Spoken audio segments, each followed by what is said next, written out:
Join the sexual evolution and get ready for Sex is Medicine. Sex is Medicine is your #1 resource for holistic sex education. Explore the connection between sexuality and spirituality, pleasure and personal growth. Discover the art of using pleasure as medicine and reclaim your birthright to more joy, more pleasure, and more satisfaction in every area of your life with Devi Ward. Hey everybody, good evening and welcome to Sex is Medicine, your #1 resource for holistic sex education. I am Miss Devi Ward Erickson, your hostess for this adventure this evening. And you can catch me here live on Contact Talk Radio the first Thursday of every month. You can pop that in your calendar so you get the reminders just like I do to make sure that you show up on time the first Thursday of every month. And I want to take a few moments to celebrate the fact that we have been on air for over 5 years now. I've been talking to you about holistic sex education and sexuality and spirituality and all these juicy little avenues of self-exploration since 2013. So we're going on 6 years now. And I had a few interviews this week that really touched my heart. And so I wanted to share appreciation and gratitude to all of you listeners who have been with me all these years, and those listeners who have just found me and are deep diving into the 5.5 years of shows that we have, and the appreciation and the gratitude that that some of you have shared with me this week. I just want to let you know that you guys are the reason that I keep doing this. You guys are the reason that I continue to be on air for year after year after year, month after month after month. And I so deeply, deeply appreciate your trust, the fact that you keep tuning in, the fact that these shows are impacting your life and benefiting you in a profound and transformative way. And I'm going to invite you, please let me know, because this keeps me going. Like when I'm thinking about like hanging up my mic and walking away and doing something else, it's when I get messages from you all about how much you value and appreciate these shows and how much they've transformed your life, how meaningful they have been for you.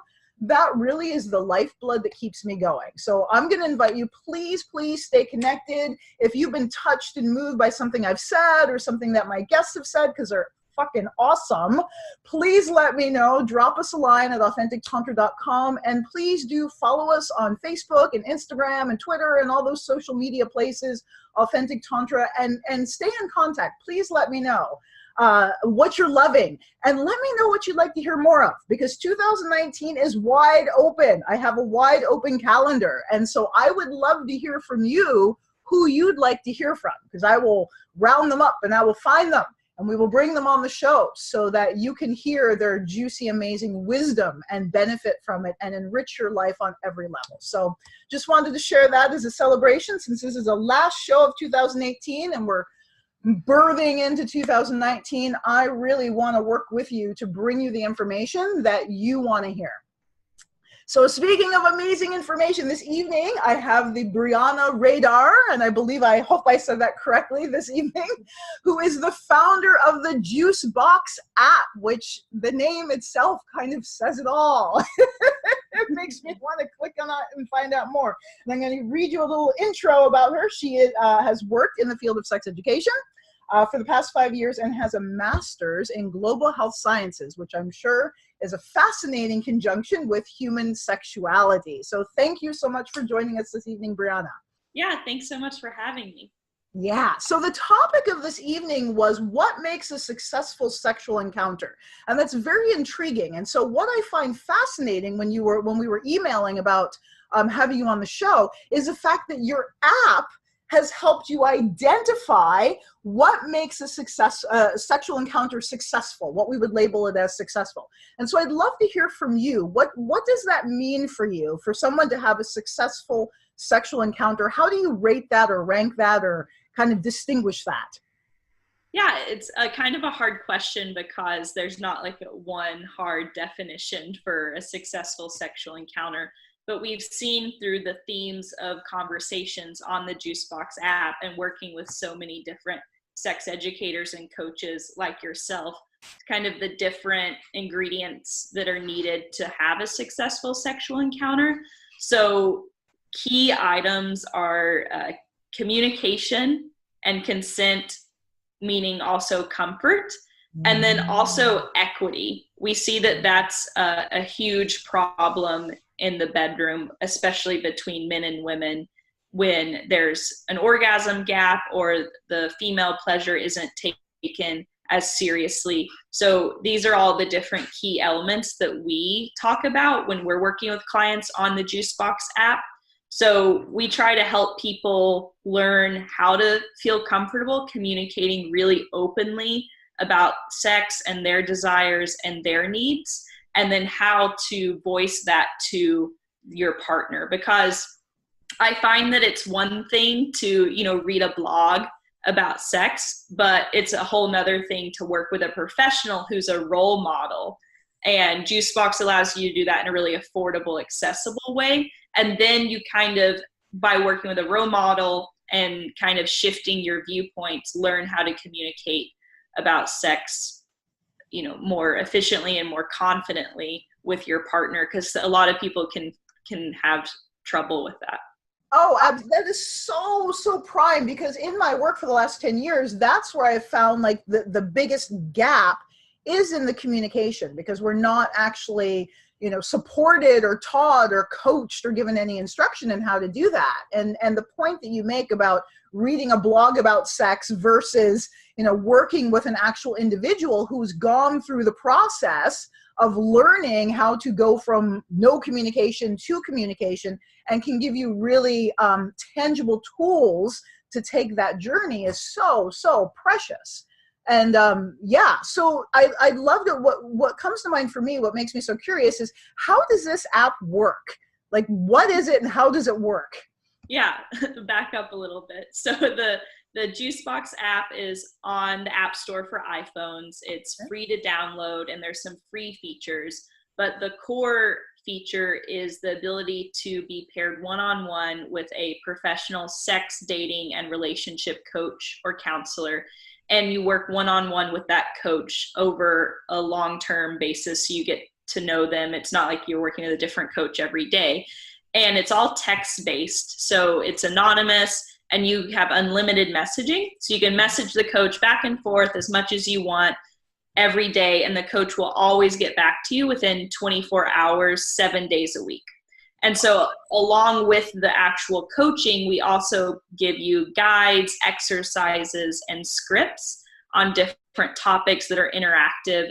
We have them on everything from premature ejaculation to online dating to female orgasm, libido, and those are self-guided and they complement the coaching. And so that's $24 per week.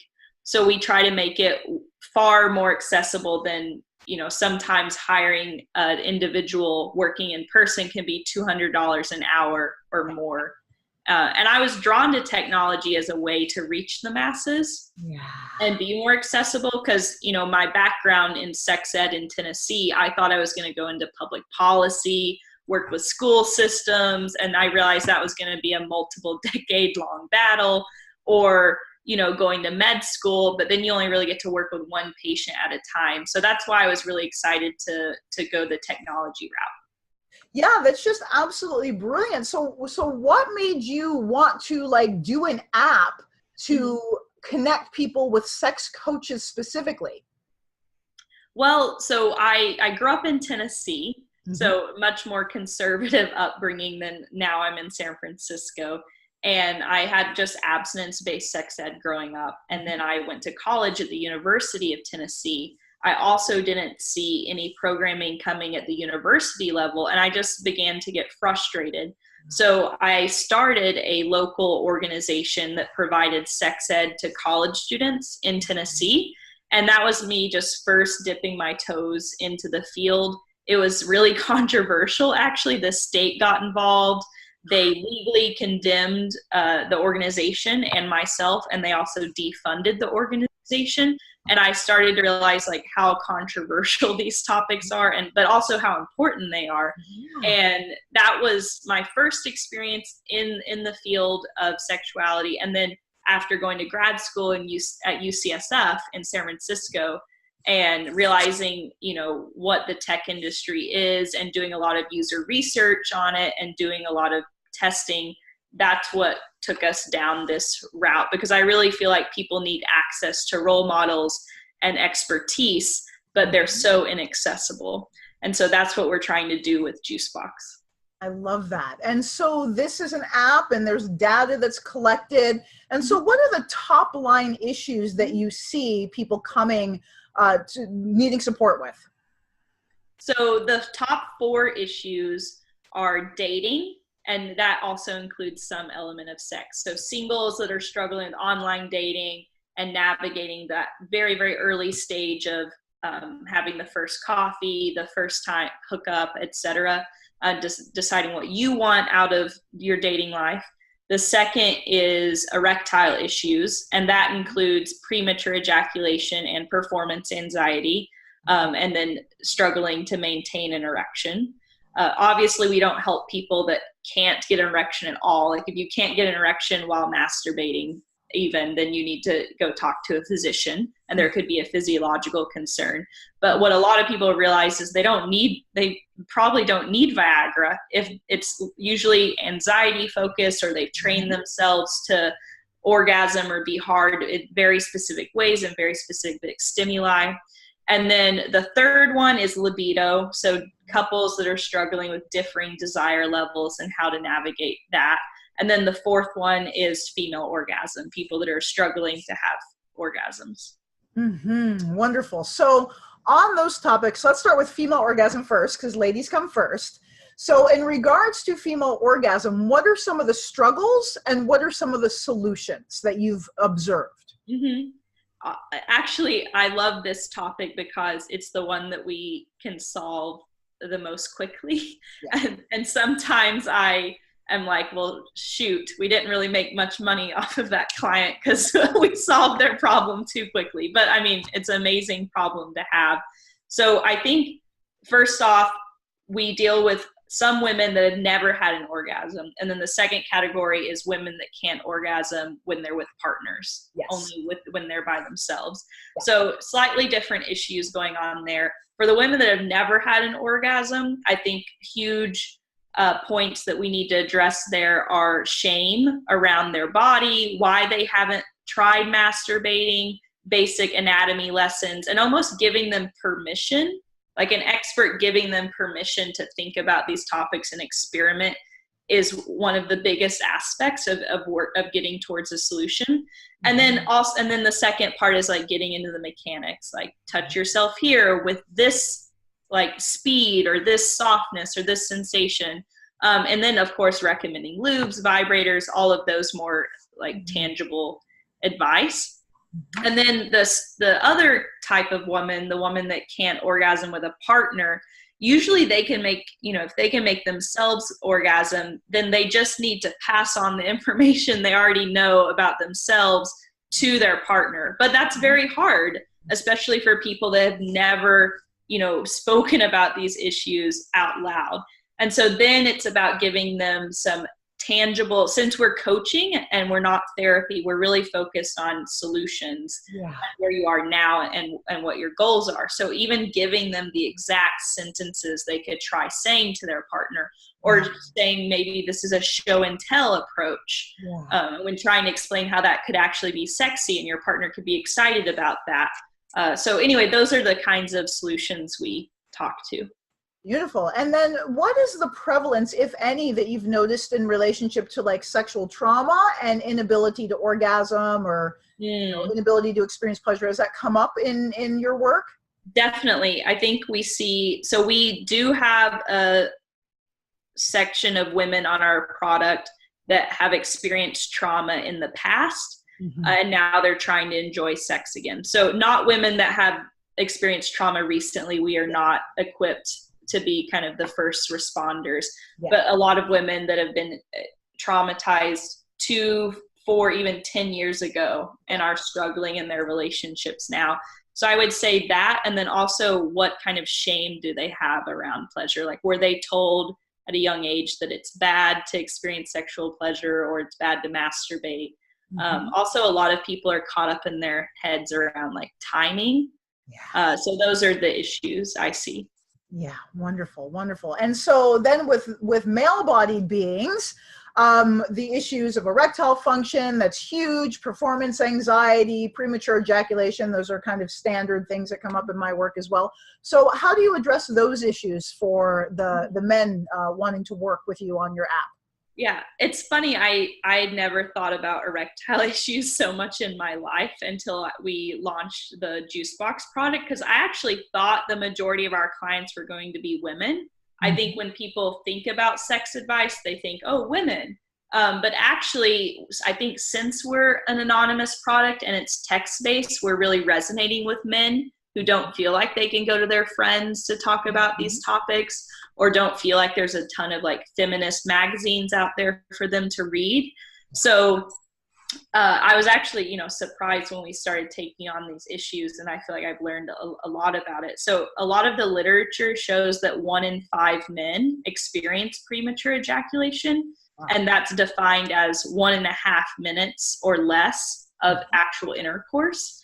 And then with premature ejaculation, I feel like often the issue is that they have trained themselves maybe over a decade or more how to orgasm and masturbate in a very specific way. So you could imagine a young boy that watches porn in the bedroom, and they're like kind of ashamed about it, so they try to masturbate and come as fast as possible. Because they can, yep. And then they training. You're right. And then they do that for 15 years or more. And then suddenly they're with their wife and they want to last longer. And it's like, well, you have to undo 15 years. Exactly, of conditioning. Right. That's just one example. And then with the performance anxiety, we see that a lot of men are worried about if they're making their partner feel good enough, or maybe they lost an erection at like a month or 2 ago, and now they're like scared that they're going to lose it again. And now they just keep thinking like, can I stay hard? Can I stay hard? And then they can't. And so it's just like this vicious cycle. And that's why coaching is very helpful. And I don't want men to just go for the Viagra pill. Do you know what I mean? Because this is a more permanent solution, and you shouldn't have to be 30 years old on Viagra for the rest of your life because you're feeling some performance anxiety. Exactly. I love that. Viagra is not a holistic solution. It's not a permanent solution, and it can be used. My instructor told me that it can be used like sparingly in certain conditions to kind of get you over the hump.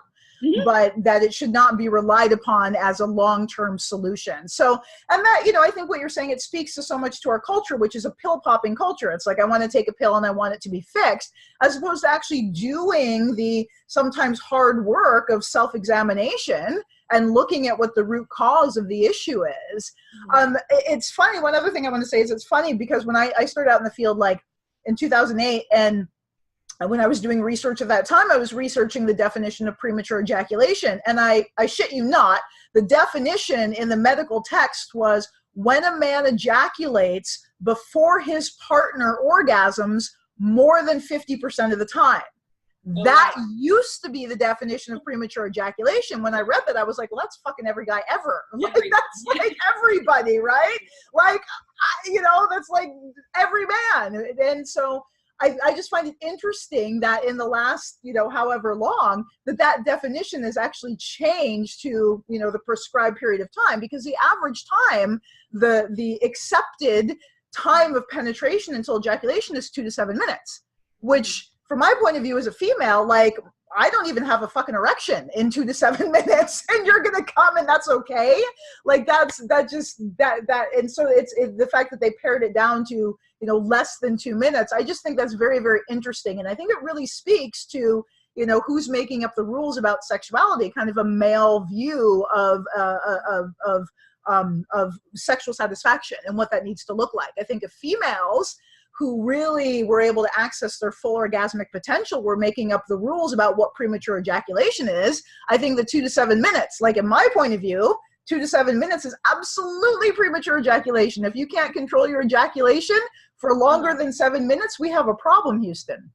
Right. Yeah, that gets back to the point I was saying earlier around equity in the bedroom. I think Yes. that a topic that a lot of people are, talking about a lot more than they used to, especially with Me Too coming out and sexual negotiation and having those conversations and the orgasm gap. I mean, so I wanted to say a successful sexual encounter is when with both parties orgasm.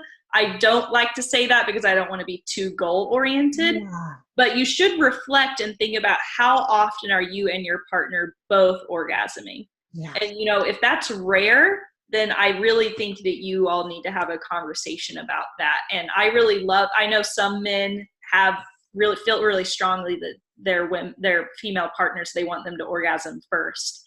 Yeah. And I don't think you have to live by these rules like that. But at the same time, I think that's really amazing that those guys are doing that, because that is so rare. Well, that's what I found in my work too. And granted, it's kind of, it's outside of mainstream, but I've really found that that so many men, heterosexual men, are so I don't want to say supportive, but they're invested in the pleasure of their partners. Mm-hmm. It's number one priority is that equity, that both partners are feeling happy and satisfied. And I would say that my definition of a successful sexual encounter is exactly that whether orgasm happens or not, and from my perspective, we're not talking about 1, we're talking about 10, right. That both partners are feeling happy and satisfied and connected. And so whatever that looks like, whether that includes penetration, whether that, whatever kind of stimulation that includes, but both partners are in agreement that they enjoyed the experience and that it was satisfactory for both people, or more than both people. Maybe there's more than 2 people involved. Maybe there's 3 people or 4. Right on. Yeah, we have clients on JuiceBox that are exploring kink and open relationships and all of these topics. I just am speaking to the more general, since we are kind of a mass market product, the majority of our clients, 75% are straight, 50-50 men and women in fairly monogamous vanilla relationships. But I am excited by the clients that come to us that are maybe dealing with alternative or more advanced issues. Yeah. And regardless of where you're at, I just want to say vanilla gets a bad rap, but it's my favorite flavor of ice cream. I'm just saying. It goes with everything. Right on. So I would love to talk a little bit about the dating issues that you've been able to observe in regards to your dating app. And I know that we're going to take a break in just a couple minutes. So let's just kind of get started on some of the things that you've seen in regards to dating, particularly in the Me Too era. I've heard from some cisgender white male that they're freaking terrified. At this point, they feel like targets in the world. So what are your thoughts on how your app can help men in the realm of dating? Yeah. So with dating, we help with everything from your online dating profile to the text message crafting to the date planning. And then after that first or second date, negotiating what happens next or reflecting on your own desires, kind of that whole life cycle. And more dating is online now. And I think people don't really think about how much that's changed the dynamics of dating. It's really drastically changed social dynamics, that the majority of it is happening online now.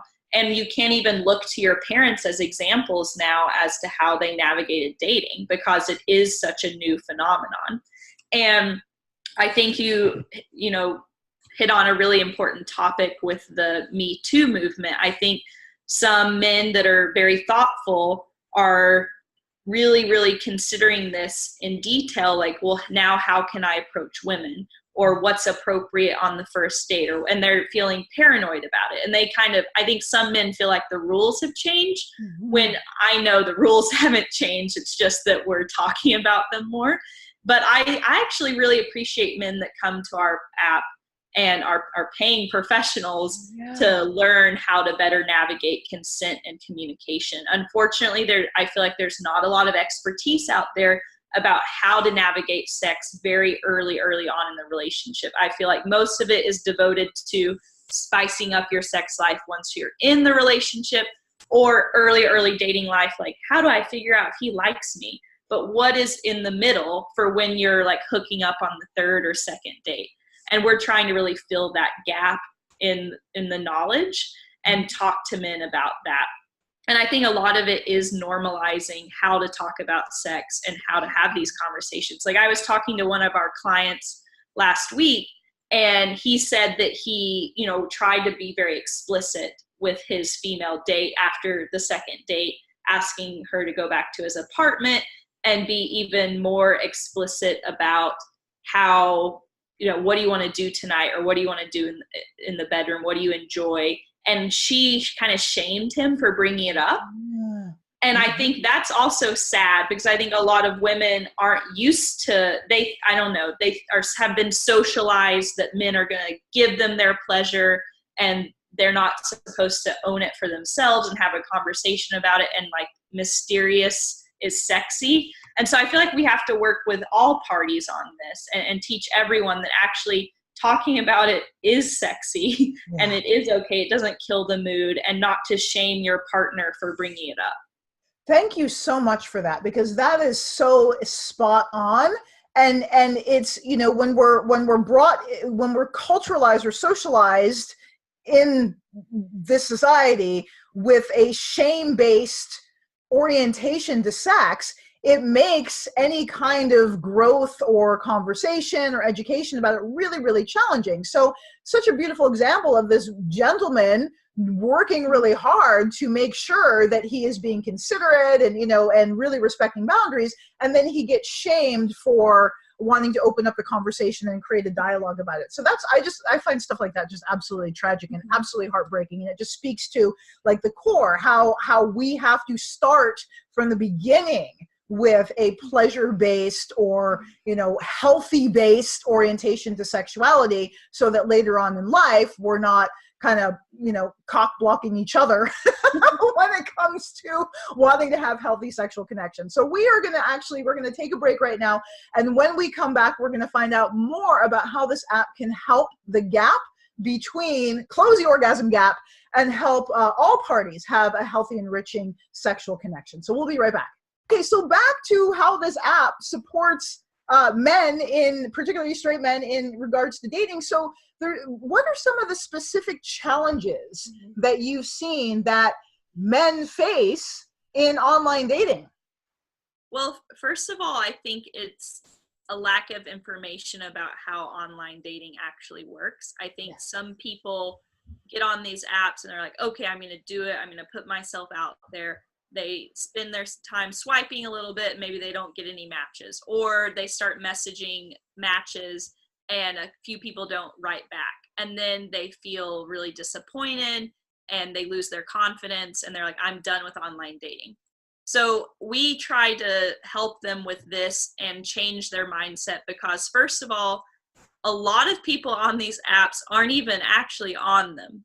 Like they just have their profiles there and they maybe haven't opened Tinder in a week, or maybe they actually have a partner, or they are dating and they're just using it kind of as a game. So just because someone doesn't message you back doesn't mean that they even saw your message. They haven't even made a decision about liking you or not liking you. So don't take it too personally.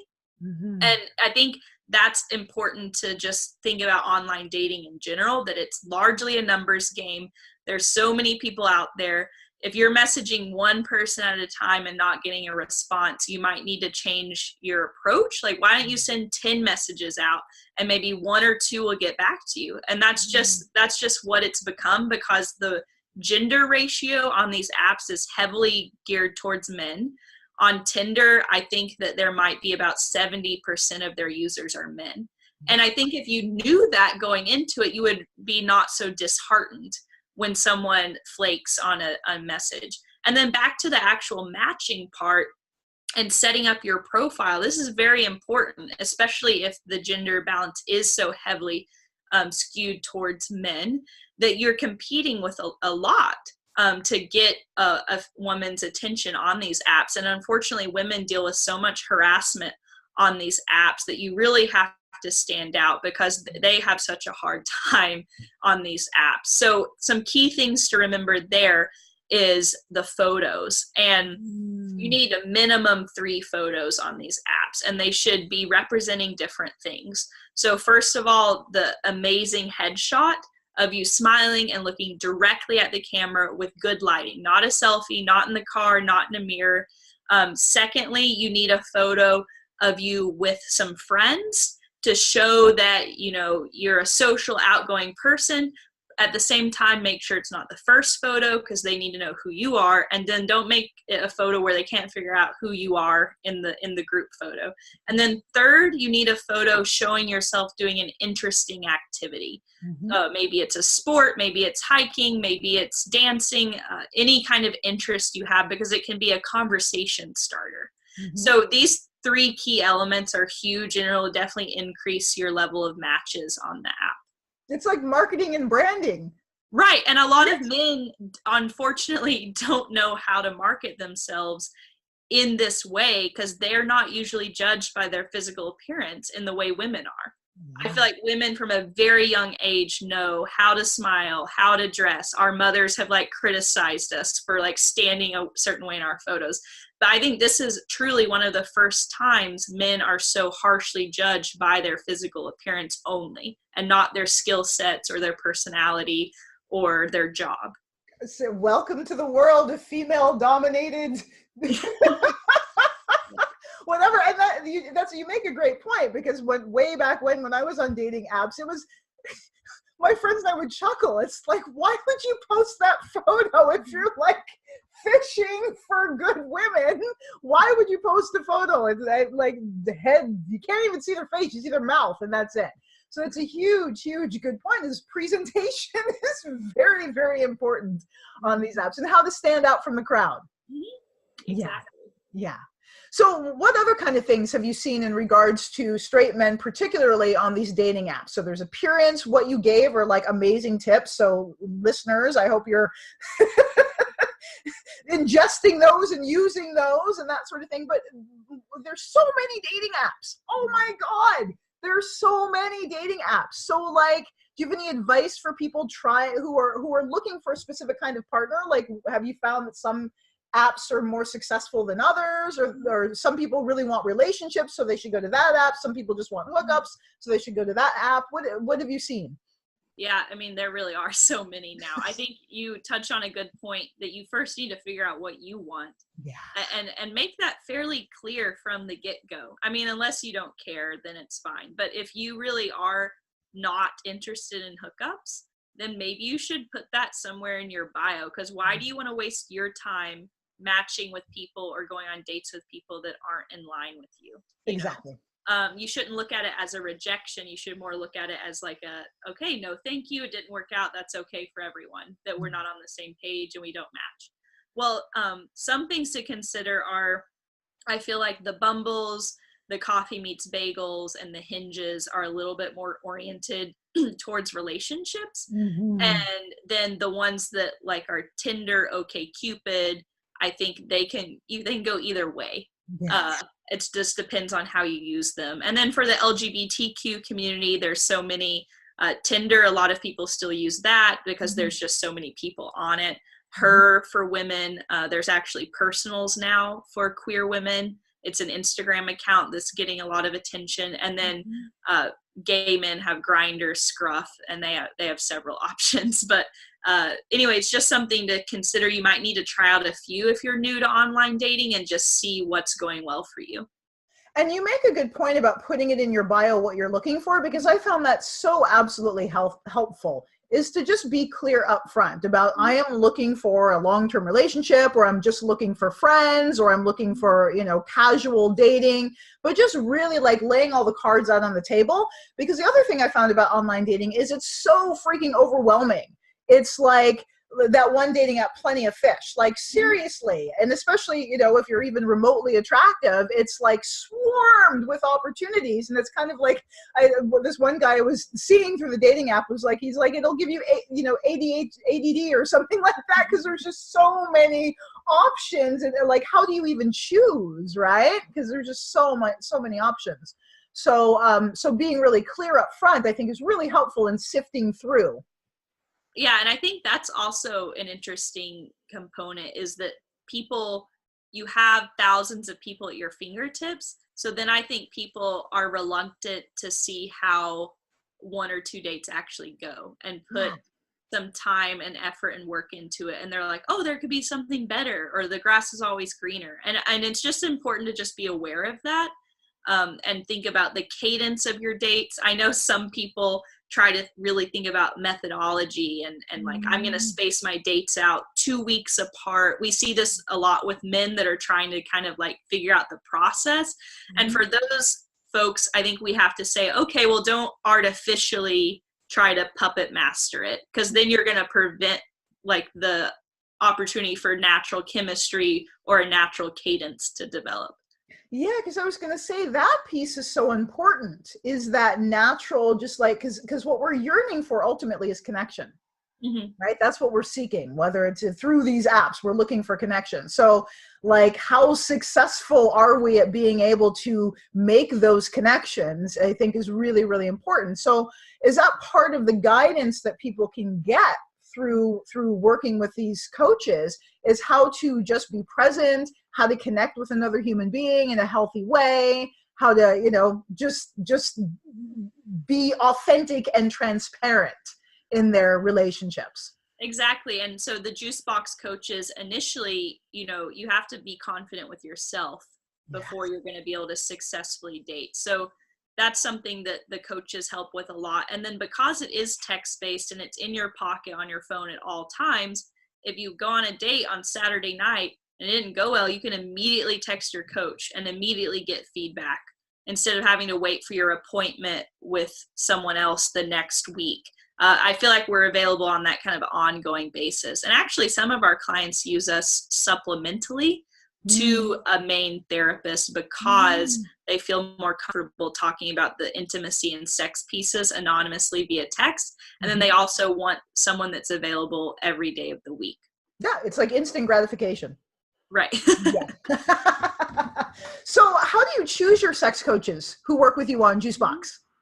Yeah, so, there's more than one way to become a sex coach. Unlike being a doctor, there's really only one way. So most of our coaches have a variety of different paths. So they are often certified by ASECT, that's the American Association for Sex Educators, Counselors, and Therapists. Others have masters or PhDs in human sexuality and a private practice. And everyone must have a 5 years minimum experience working with clients to be on JuiceBox. And then we have a vetting process that includes a written application, a phone interview, and then also a chat simulation, because just because a coach might be good on stage or on a TED Talk or verbally working with the clients doesn't mean that the chat text-based format's going to work for them. So we try to make coaches that fit for that specific medium. Wonderful. That's a wonderful vetting process. And you're totally correct. It's like different avenues, different platforms are going to bring forth different aptitudes for different people. And so how many coaches do you have working for you with JuiceBox currently? Around 35. And then we have an additional database of about over 100 that will onboard as we grow. As you grow. And we try to, we have coaches that specialize in different topics. So we hand select the coach that's for you, because in the app, you go through some onboarding questions, and then you talk about what brought you to JuiceBox today. And then we select the coach that's for you. So if you want a person of color, you want someone LGBTQ, if you want a woman versus a man, or you want someone that specializes in premature ejaculation, etc., you'll be able to get that. Awesome. Awesome.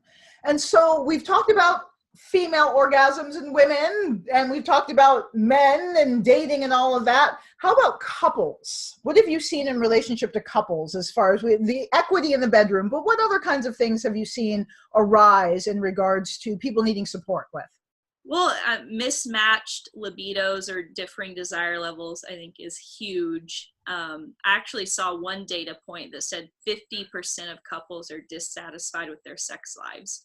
So I think it's huge, and the couples need a lot of help. Unfortunately, sometimes this is an issue that's hard to address because often we need both participants at the table. Yes. But even if only one is, we can at least help them with their mindset and how to maybe communicate to their partner. Because I think a lot of people who maybe aren't really educated on the topic, if they have a libido concern, they might freak out. And it's just good to have a reality check. Like, well, has there been a big life change recently? Did you have a kid? Did you get promoted? Did you lose your job? Are you sick? Like, is your partner not helping around the house? We see that a lot, like women that are frustrated because they take on so much more responsibility in the home and they feel like their partner isn't helping out. And then they're thinking about their huge to-do list, and their partner just wants to have sex with them, and the female partner is like, what the fuck? Like, you haven't helped me out, you haven't appreciated me, you know, and they don't want that intimacy. So I think there's a lot of different kind of checklist items the coach can go through with you to try to figure out what's the source of this differing desire level and how to move forward. Yeah, beautiful, beautiful. And do you ever run into areas where you need to refer people out to a therapist, where you're just like, you know, the coach or, you know, is just kind of like, this is beyond my capacity to deal with? Definitely. We see, you know, if there's a very serious couples issue, the couple may need to seek out in-person couples counseling. Sometimes the person might keep JuiceBox on the side supplementally, but, you know, often for those couples issues, you just need more help. And then if there's, you know, a serious trauma in the past, of course, that's something also that can benefit from therapy. Right on. And you actually have a special offer for our listeners. I want to get that in before we run out of time because we're getting close. So would you be willing to share what you have for our amazing listeners? Yeah, we're able to offer all of your listeners a 5-day free trial of JuiceBox coaching. So you'll be able to get paired with a coach and talk to them and chat with them completely for free for 5 days, regardless of whatever your issue is. All the things we've mentioned on this show and more are fair game. Cool. Well, how do they take advantage of that? So you use a promo code and we can make it Devi. Yay! I like that promo code. And it's DEVI for all of you trying to enter it. Don't enter DAVI. It's DEVI. And to download the app, you just go to the App Store, type in JuiceBox, one word, and it'll pop up the first thing. Cool. And you guys have a website and all that so people can learn more? Yeah, so our website is juiceboxit.com and also Instagram JuiceBox app. Cool. So I know we kind of talked a little bit about this in the intro, but I'm really curious about why you chose sexuality specifically to direct your attention to, because it is a field, as you know, that's full of obstacles to advertising. There's just tremendous censorship. I mean, they were shutting you down. The government was trying to shut you down. So what is it that's really inspired you to keep going in spite of all the challenges and the difficulties? Well, I mean, from a young age, I really struggled with the topic, and especially also, you know, I identify as bisexual, so I've had boyfriends and girlfriends, and I think that's forced me to ask more difficult questions because I've kind of been outside of the standard box. And so I've seen that, you know, some of this stuff is fucked up, the way we learn about it as children and how impactful that can be as an adult. And so when I was in college and I ran this event, we hired many different educators and coaches from around the country to come to our university and lead seminars and workshops and talks. and they truly were life-changing for me. And that was kind of my first coaching experience, even though it wasn't one-on-one. And I just wish everyone had had access to those folks, you know, and truly I wish they had access at the age of like 14 or 15, but I know we're far from that. So the best we can do at this point is to help adults kind of relearn and give them the information they need as adults. And I feel like we pump so many resources into our physical health, whether it be, you know, nutrition or weight loss or personal trainers. And I just really believe that our mental well-being and our sexual well-being deserves the same, because it's a huge aspect of our lives, and people deserve resources for it.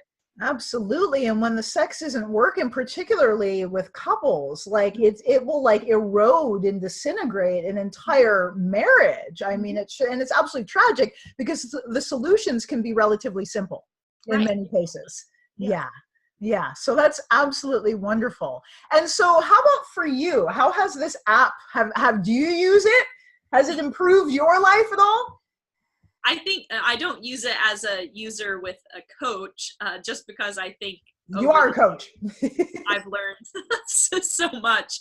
But what's really interesting is I see the clients that come through JuiceBox, and that's really taught me like how many people are struggling with this issue, because I think a lot of people get upset with this idea of normalcy. Like, well, am I normal? Is this problem normal? And I feel like I can confidently say, like, everyone's normal. I've seen it all on the app. I've seen it all many, many times on the app. Like, if you're struggling with something, there are probably thousands of other people with the exact same issue. Yeah. And unfortunately, we don't know that because it's not discussed openly at school or at dinner at the workplace. Exactly. Everyone thinks that they're the only one. Yeah. Right? Every man's the only one who's ever had an erectile issue, and every woman's the only woman who's ever not been able to orgasm. So, in regards to the app, circling back, so I'm guessing it's for 18 and above. Yes. Well, the app is free to download, and the free features are 13 and up, but for the coaching, it's 18 and up. Okay, and so remind me once again what the free features have for so we have listening. A feature called Spill, where people can share their stories and experiences anonymously, and you can upvote them and reply. Some of them are funny, sad, people asking kind of the audience for advice, and that's just kind of a community forum. And then we have something else called Snoop, and that's also a forum, but the only people that answered those questions are professionals. So you can actually ask simple kind of Q&A type questions for free, and then the community upvotes the best questions, and the coaches answered those for free. That is a phenomenal resource for young people. I mean, it's a phenomenal resource for everybody, but I'm just thinking particularly of teenagers who, again, in the United States, don't have access to sex education. So what a phenomenal resource. And again, with the censorship that's occurring right now, I'm sure you're aware that Tumblr is taking down its, not suitable for work content. And so there's just so much censorship going on. Are you concerned about that in regards to this app? I think that, because Facebook and Google and Amazon and Tumblr, they're really missing the mark, and that leaves a lot of opportunity for other sex tech companies like myself or O School or others to play. And I really hope that the market continues to grow over the next 5 to 10 years. I think it's one of the last frontiers for tech to grow in. So it's actually very exciting for us. Okay. And you're not concerned, what I mean, you're not concerned about being censored. Well, we can't use those channels to grow. That's why we have to be very creative. I mean, Facebook ads are basically completely a no-go for us. Right. And it makes it very challenging. But, our goal then is to become the channels where other companies can reach their users. Since they can't, you can't be a vibrator company and reach your customers easily on Google or Facebook. Right, exactly. So what are some of the other avenues besides doing podcasts and radio shows that you see your, because it's I just want to share that, like, it's just such phenomenal technology, and what an amazing resource for all of us to be able to have access to just someone we can like ask a question to, whether it's for free or for paid. I mean, it's just a beautiful, beautiful resource to be able to offer to people. So what are some of the other avenues to get people's attention about how they can access this? Mm-hmm. You know, that's challenging. That's we use earned media, so that's articles, podcasts, radio shows, SEO, blog content. We have a blog on our website where we try to educate people for free for topics that are, you know, frequently Googled. We do a lot of event marketing for people that are, you know, in the Bay Area. We do a lot of events, and I mean, those are our main channels. Mm-hmm. We've looked at doing different ads on Pornhub. Even it's something that we're always trying to explore and do more of. And I hope that, you know, we can grow and eventually have, you know, even doctors or gynecologists be able to refer people to us. Absolutely. Yes. It's just such a valuable resource. Well, thank you so much, Brianna. It's been wonderful speaking with you. And I have so much admiration for your ingenuity in bringing this to the masses, because it's so deeply, deeply needed, as you've observed. So could you just give people one more opportunity to hear where they can connect with you and download this amazing app?